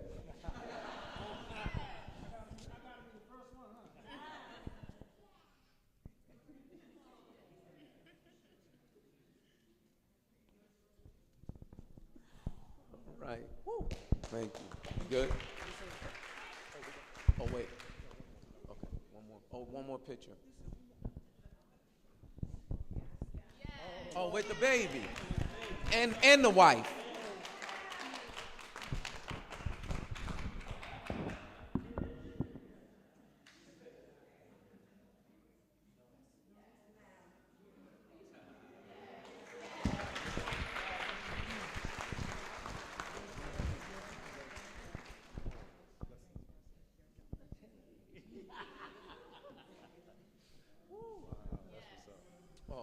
Let me do this one. This young man, he's younger than me. He means the world to me. Even though he's out there doing his thing, he pours into a lot of people, and I don't ever want him to think that he's forgotten about as well, because we used to do some concerts together back at the church, and he is definitely special. And I love him with all my heart. This is the Distinguished Service Award, Raphael Williams.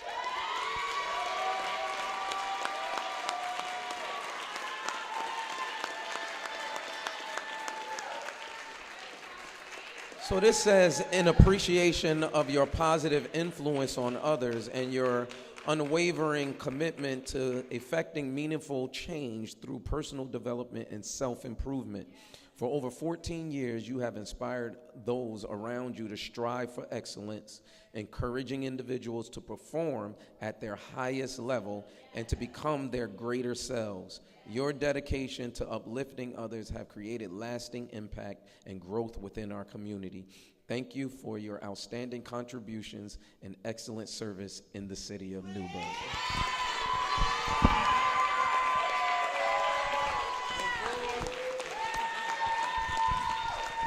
And what some don't know, if you look at his videos and stuff like that, this man be dancing. And he's teaching others through performing arts, and he has just a creative mind. And so this generation is what we need to stand behind. You are the generation. And thank you for teaching others.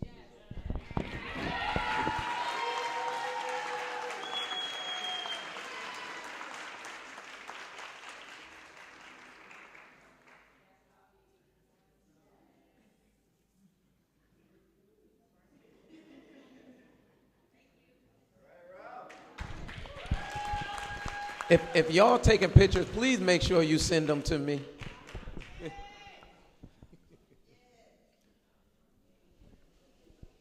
We're giving this certificate to the Business of the Year Award. I'm not sure if they're here, but this is G&H Deli. If we have the representative.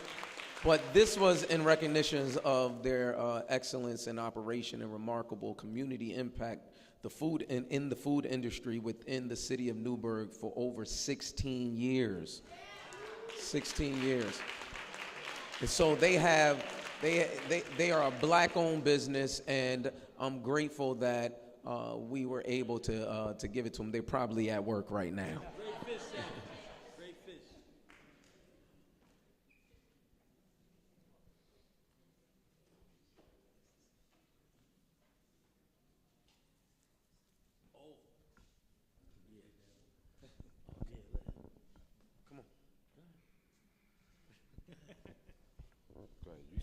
All right. Now, this is important because you see him everywhere, and especially what really caught my attention is because he sent My Brother's Keepers, he brought them all to Albany. And I saw them in Albany, and I said, wait, cuz, you here? And so it really sparked and had some positive effects, because I was like, wow, he's bringing the younger generation to Albany so that they could see how things are and how things are developed, and also taking a positive effect and influence upon the next generation. You do so much, and we don't ever want to see you off the school board. I know, seasons come and seasons goes, but you have really poured into this generation, and they need you out there. And so we want to keep you on as long as you're able to stay.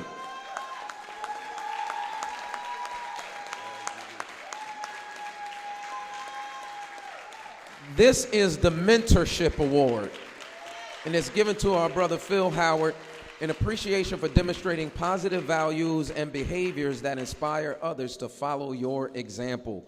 For over 13 years, you have continued to serve the student body of the City of Newburgh School District and numerous community organizations with unwavering dedication. Your contributions have not only enriched lives of those you directly impacted, but have also sparkled a ripple effect of inspiration and growth throughout our community. Thank you for your outstanding and exceptional service to the City of Newburgh. Your leadership and example uplift us all.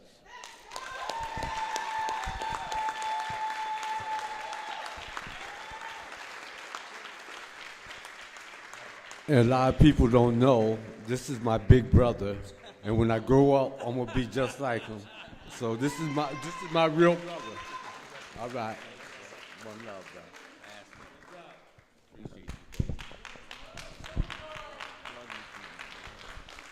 Let's take a quick picture.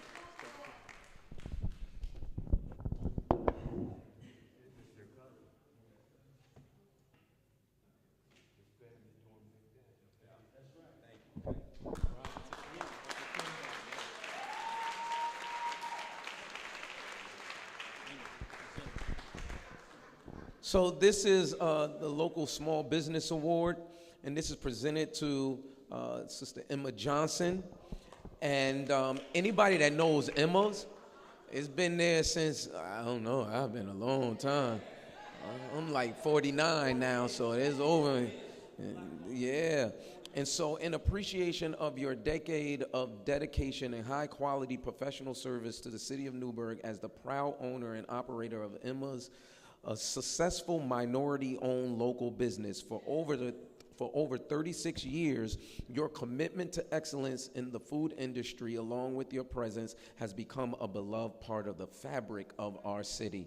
We thank you for your outstanding contributions, your entrepreneurial spirit, and your enduring impact on the city of Newburgh. So Christine is here to accept that. Yes.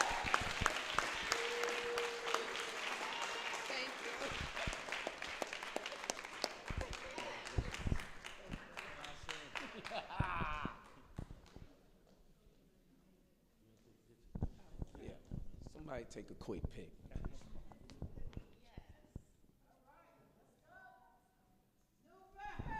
Thank you.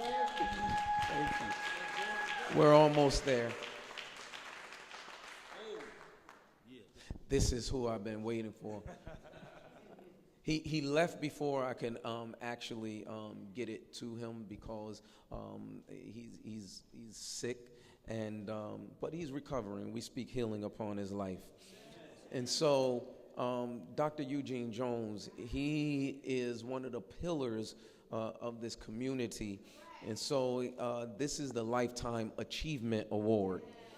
So in recognition of your lifetime commitment and dedication to strengthening our religious and civil rights organizations within the community, your unwavering leadership and devoted service have left a lasting positive impact on the city of Newburgh for over 50 years. We sincerely thank you for your outstanding contributions and exemplary service, which continues to inspire and uplift those around you. With heartfelt appreciation, our Pastor Paul Jones, his son, is going to accept that on his behalf.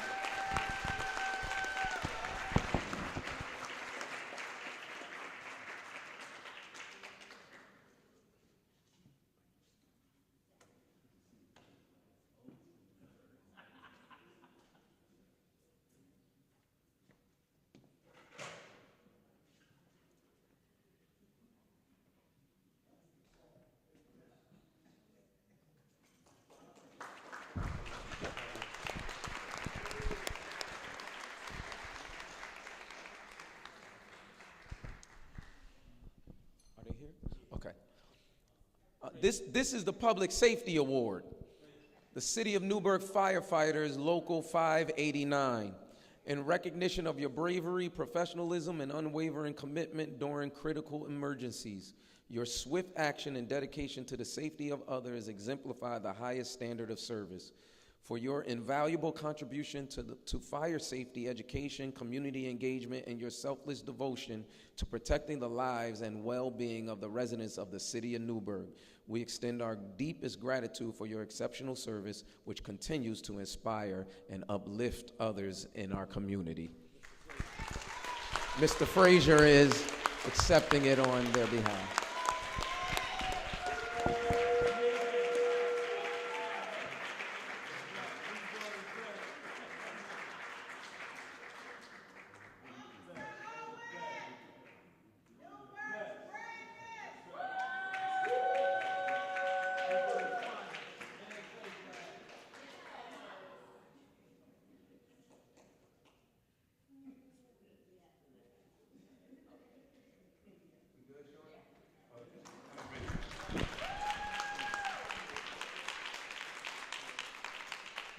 Oh, yeah.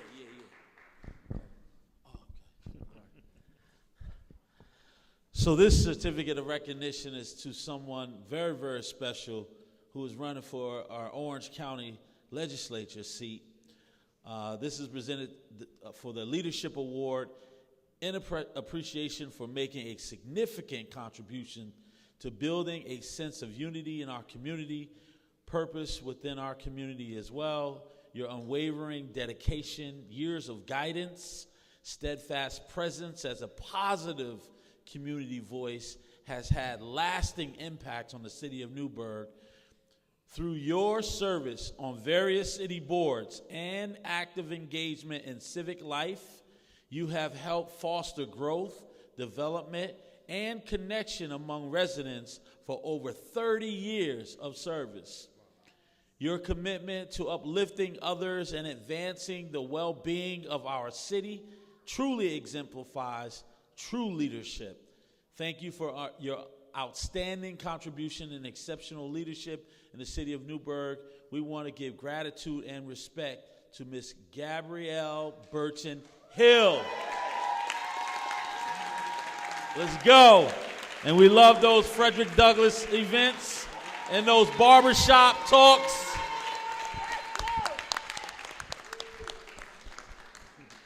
Yeah.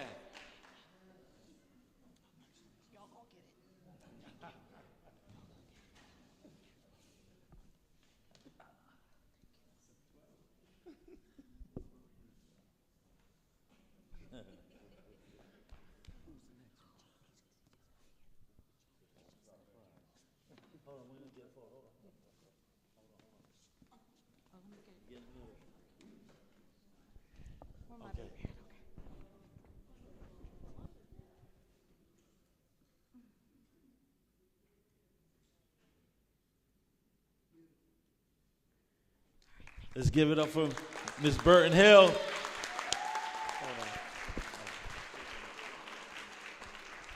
No, we did that one already. Oh, they here? Let me give Okay. Tay is here for G&H Deli. I went to school with him. Yeah. We went to school together. We was, together. And so this is once again the Business of the Year award. And so we want to thank you, man, for being that black-owned business. Keep doing your thing.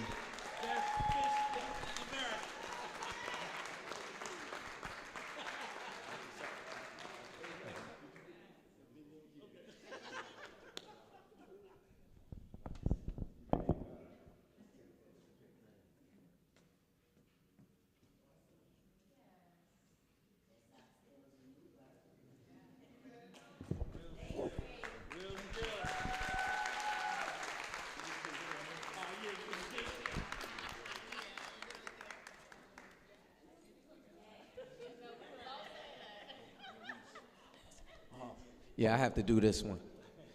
This is like a brother. He's like a brother to me, and if you see him, he's always helping out every church. He's always singing. He's putting in community service, but he went from parking enforcement to a supervisor in DPW, sanitation, I think it was. And so, he's everywhere, choir directing. He's doing it all. But I often talk to him probably weekly. And we just talk, and it's good to have people that you can just talk to and communicate with. And although you may go to different churches, but it's a brotherhood that actually counts. And so I'm thankful for our brotherhood, and I wanted to show him some appreciation. This is the Community Dedication Award.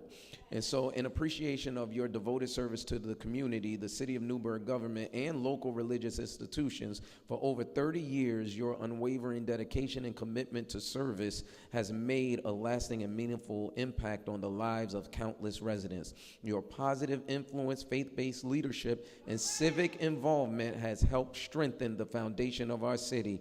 Thank you for your outstanding contributions and steadfast dedication to the City of Newburgh. Our brother Maurice Williams. Yeah.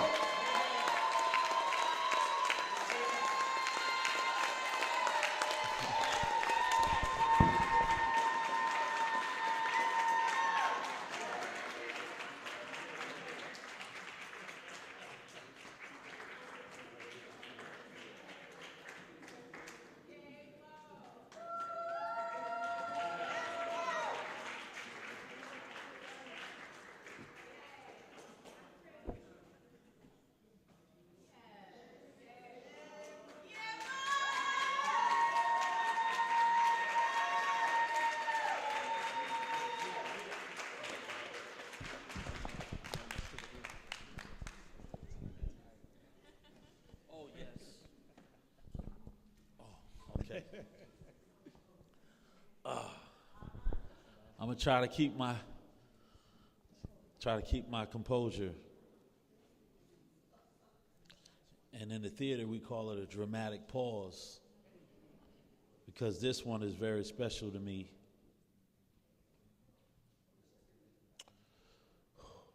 Certificate of recognition from the city government of the City of Newburgh is presented to Melinda Ware, Community Appreciation Award, in appreciation for your and your husband, Mr. Ware, aka Coach Ware, continuous effort to provide exemplary, innovative strategies to promote literacy through the Ujima Children's Literacy Program. Let's give a hand for that alone.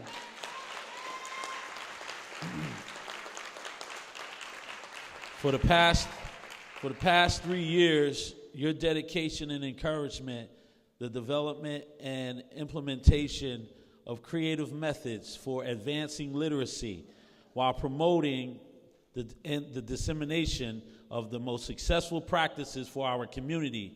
Your work has made meaningful and lasting impacts on the lives of our children and our families in the city of Newburgh, helping to build a stronger, more dedicated future. Before I say the last line, 2024, I released my third book, 2 books of poetry, and my first book, children's book, Hey Mr. Mayor, My Neighbor.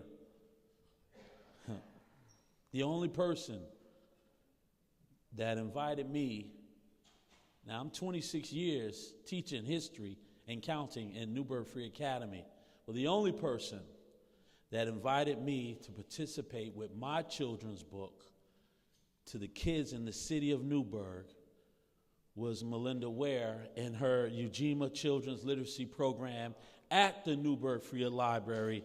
We want to thank you for your outstanding contributions toward literacy in the city of Newburgh and for inviting me to read to our kids my book for the very first time. Thank you.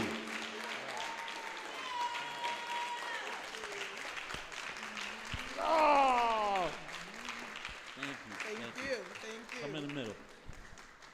Congratulations. Ujima, one of the 7 core principles of Kwanzaa. Thank you.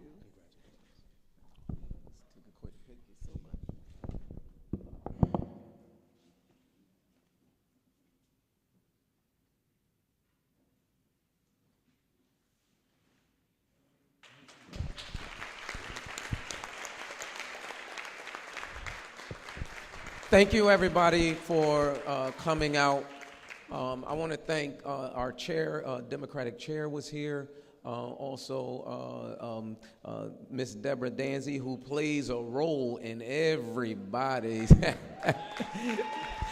democratic process. I appreciate you. Once again, I want to shout out Robin Williams. I want to acknowledge Robin Williams, who is an African-American woman born and raised in the city of Newburgh and a vice president of a bank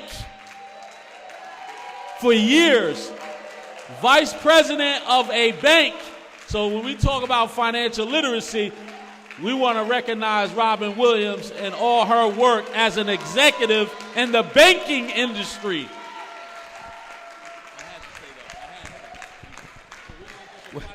well, I guess we're going to do financial literacy and get some money. Amen. No, seriously, I want to thank everybody for coming out. This shows that we are a community, and I'm so proud.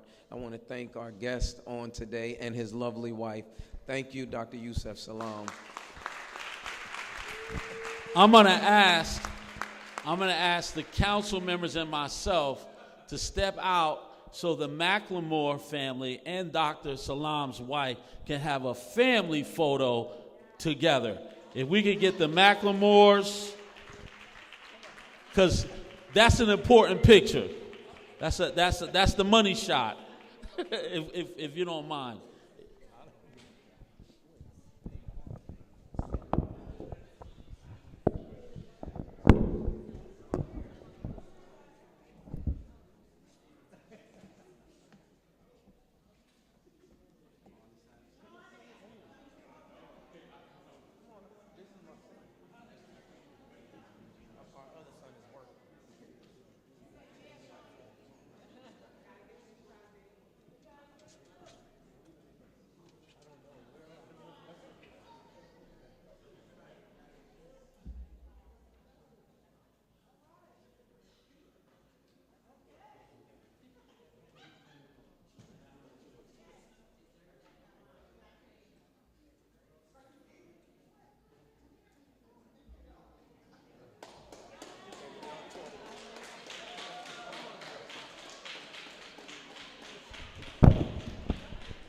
Once again, thank you. Maybe I can actually say it this time. And happy birthday to our Councilman Shakur. He spent his birthday with us. So we appreciate, don't tell me no. Happy birthday to you. We appreciate you. And so thank you, everybody. Please be safe. Everybody go home, enjoy your Saturday. We appreciate you. Thank you so much. And please, if there's anything left over, any light refreshments, thank you. Thank you to all the guests, all my speakers, all the guests. Thank you to all the council, all the legislators, everybody. Thank you once again. Love y'all.